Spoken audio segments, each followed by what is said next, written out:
And welcome, we are back after a quick and serious, yet unserious hiatus. Aaron Matthew Johnson, 15 rounds of Flambé. Everyone, welcome back to the show. We had to take a little bit of a break last Friday, but we had to got some things back. We got some things back. Yeah, I mean it's nice to be back. We had a lot of things going on, like it was just a lot of stuff going on, so we couldn't shoot for Friday. Yeah, it's all right. Fridays, and it's overrated anyway.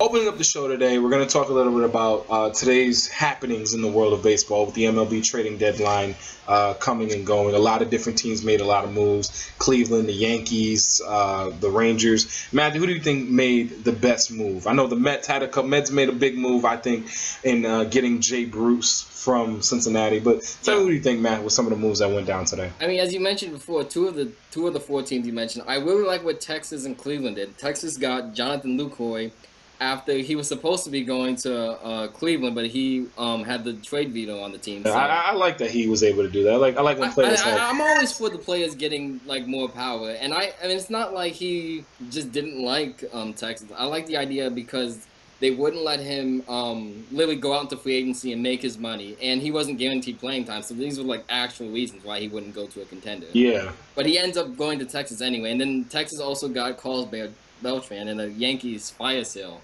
which I like. I like for the Yankees, and I also like for Texas because they get another bat. Yeah, the Yankees just sold everybody. They sold they got rid of their they got rid of Andrew Miller, they got rid of Dylan Betances. I'm sorry, not Dylan Betances. They got rid of Roldis Chapman. Yeah. They got rid of Beltran. And they who else was they got rid of Ivan Nova. That shocked me. I thought I liked Nova. I wanted him to stay. It shocked me a little bit too because I am also a big fan of Ivan Nova, even though he has his ups and downs when he's on. He's one of the Yankees' most clutch pitchers when he's on. It's a little bit of hot and cold. It's a weird kind of dichotomy because it's either you're here or you're terrible. But I always thought that Nova pitched well and was a clutch pitcher for the Yankees over the years. As far as always being next man to step up. I think that the way that they did it, the Yankees are definitely kind of packing it in for the season. I know Girardi said we don't ever give up, but they're kind of packing it in for the season. I'm completely fine with the Yankees packing up. I've said for these past few years the Yankees should sell, and after watching so many of their games, they're not contenders. So no, not at all. So I know they got the 4th overall pick of Texas last year by giving away Beltran and Dylan Tate. And they've also had some top 5 and top 75 prospects by getting rid of Chapman and Miller. So it's nice to see that they're getting young. Because I look at Boston, and Boston's so young, and that's the team you're going to be competing with for the next maybe 8-7 years. So that's something that I agree. I think it's good that they got younger. They have possibly one of the best, if not the best, farm systems in all of baseball now. I also like the move that the Mets did. I like them getting Jay Bruce and bringing him in just because any more pop in that lineup can help because they talk about the Mets pitching all the time, but I mean Cespedes is really the only big bat that they have in that lineup, and I know Bruce isn't gonna come in and hit you 35 home runs for the rest of the season, but at least it gives you another pop, maybe a little bit ahead, maybe put him ahead of Cespedes for a little bit of protection. So it made sense. The deal made sense. I mean, I do like getting Bruce because I actually found this out since 1920 when the stat RBI became a stat. Bruce became the first player traded during the season who led the league, who was leading the league in RBIs. Yeah. And I was kind of shocked at that because think of all the great players and seeing that Jay Bruce with 80 was leading the league in RBIs and he gets traded. And it's nice that he brings in another bat, but I'm a little afraid because Cespedes is in, I guess, one of the corner spots, and you have Bruce in one of the corner spots. Who do you put in at center field? Because even though Granderson's there, but he's not like he used to be, and I just don't know what they're going to do defensively for that. Yeah, but I mean, Terry Collins is a smart guy. He's a smart manager. I know they'll figure out how to finagle things around. I like Texas making a bunch of moves, like you said before, because they're really looking to push for the pennant, leading the AL West right now. So, I mean, the trading deadline in baseball, I feel like, is always one of the most exciting, if not the most exciting trading deadlines outside of maybe hockey, where so many different moves are made at the same time. Football's trading deadline is a little and basketball's trading deadline can be huge or it's either hit or miss. It's either huge or it's just nothing happens. Baseball trading deadlines, teams actually do get better. So I like that, and I think this was a lot of teams made a lot of really good moves this year. With our second story, we go to the sport of basketball. In an interview with today's Fast Break, Phil Jackson said, "Today's players simply lack the skills to play the triangle offense, the offense he has used to win 11 titles." And what are your thoughts about the Zen Masters idea about today's players? I mean, obviously, the players today are different from the players of the 90s. They're even different from the players from the early 2000s. Yeah. But that's kind of how sports goes. Players change, trends change, athletes get bigger, faster, stronger. So, I'll quite frankly, I'm so tired of the doggone triangle offense. I really am. I'm tired of people talking about it. I'm tired of him trying to implement it. I'm just tired about the triangle offense because it's not like, I mean, the 46 defense was an iconic coaching move, an iconic strategy. But you don't see teams running out to implement the 46 defense on every single play. My thing is like the triangle offense, it had its heyday. I mean, like, you're going to tell me the triangle offense is the greatest thing since the pick and roll. And I'm just tired of talking about the triangle. And I just, because you know how I feel about Phil. I think he's the greatest NBA You love coach. Phil. You love Phil.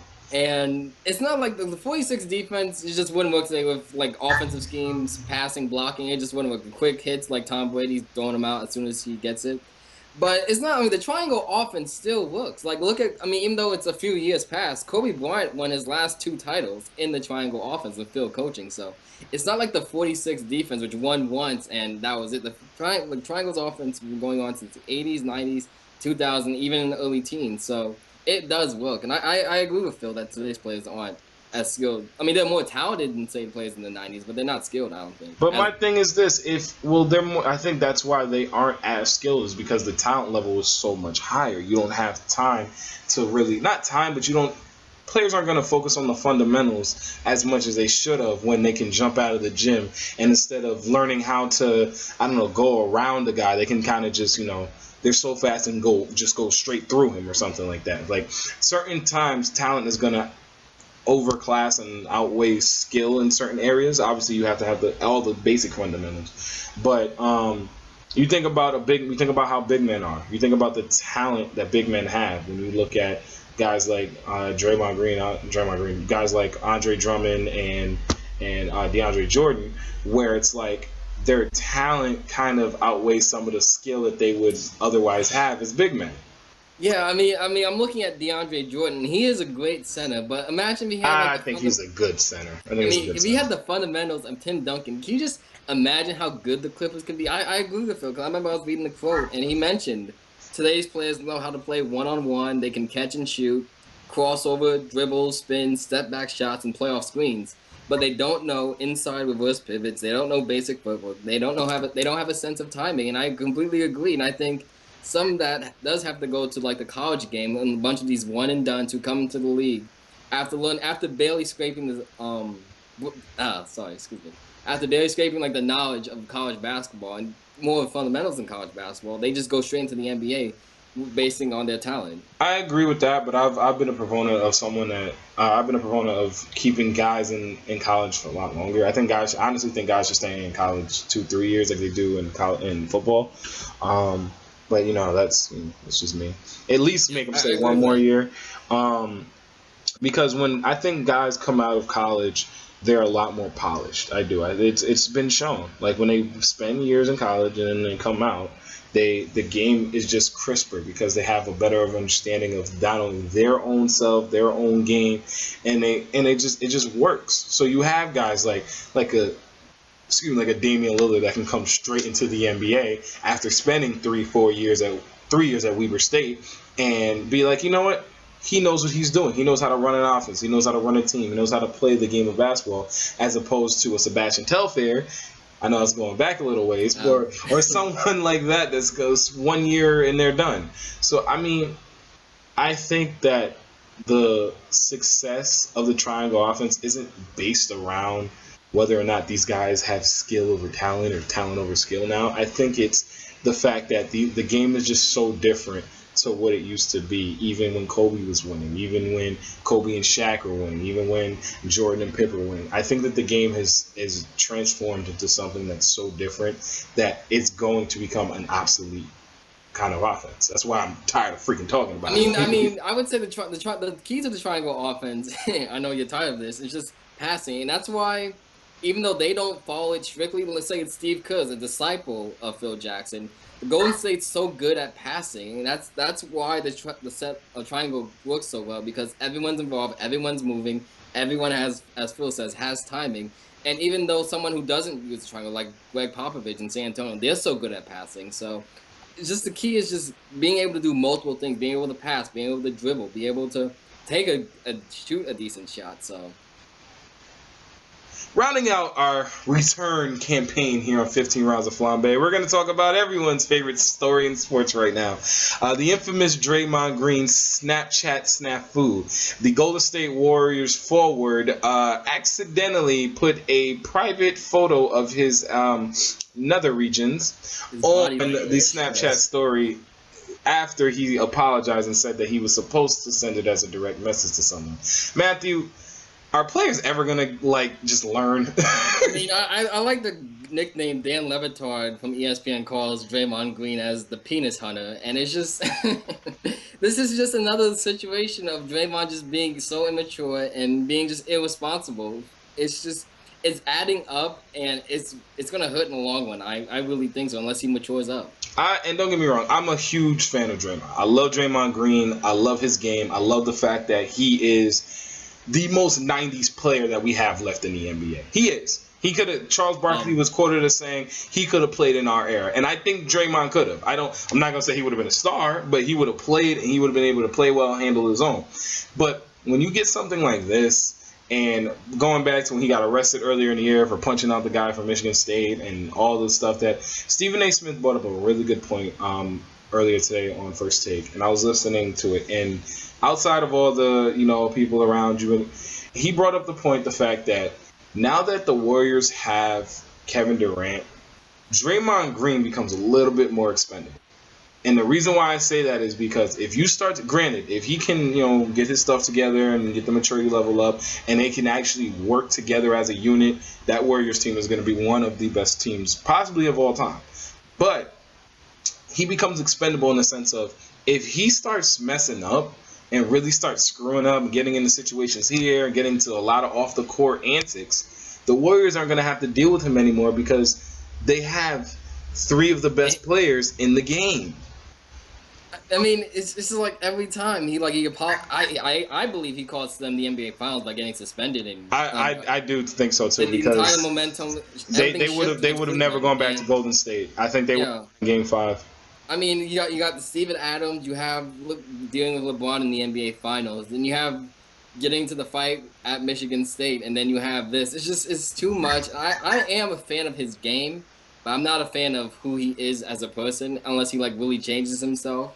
And it's just too much, I think. I mean, you're embarrassing USA basketball, you're embarrassing the Golden State Warriors itself.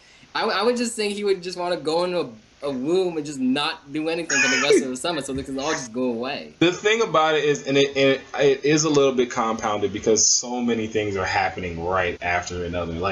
It was ever since the Steven Adams issue, that's kind of when it really started. Everyone heard little chirps in here and there about the kind of game Draymond Green plays and how dirty, and I call it hard. I call it playing hard basketball. I think there's a difference between dirty and hard. I think right now, I would consider him a dirty player. I don't think he's Ron Artest. When I think of a dirty player, I think of Ron Artest. I think Ron Artest was more hard and dirty. No, I think Ron Artest is a dirty player. I think he went too hard sometimes. No, I think Ron Artest is a dirty player. I thought he was just a big tough Ever guy. Since Ron Artest, clubbed the crap out of James Harden. Oh yeah. That was what, and then I'm not even gonna go back to the whole, obviously the malice at the palace and all of that. I think Ron Artest was just, granted, he had his moments where you don't win the Defensive Player of the Year unless you play hard, and you're not gonna be liked by everyone.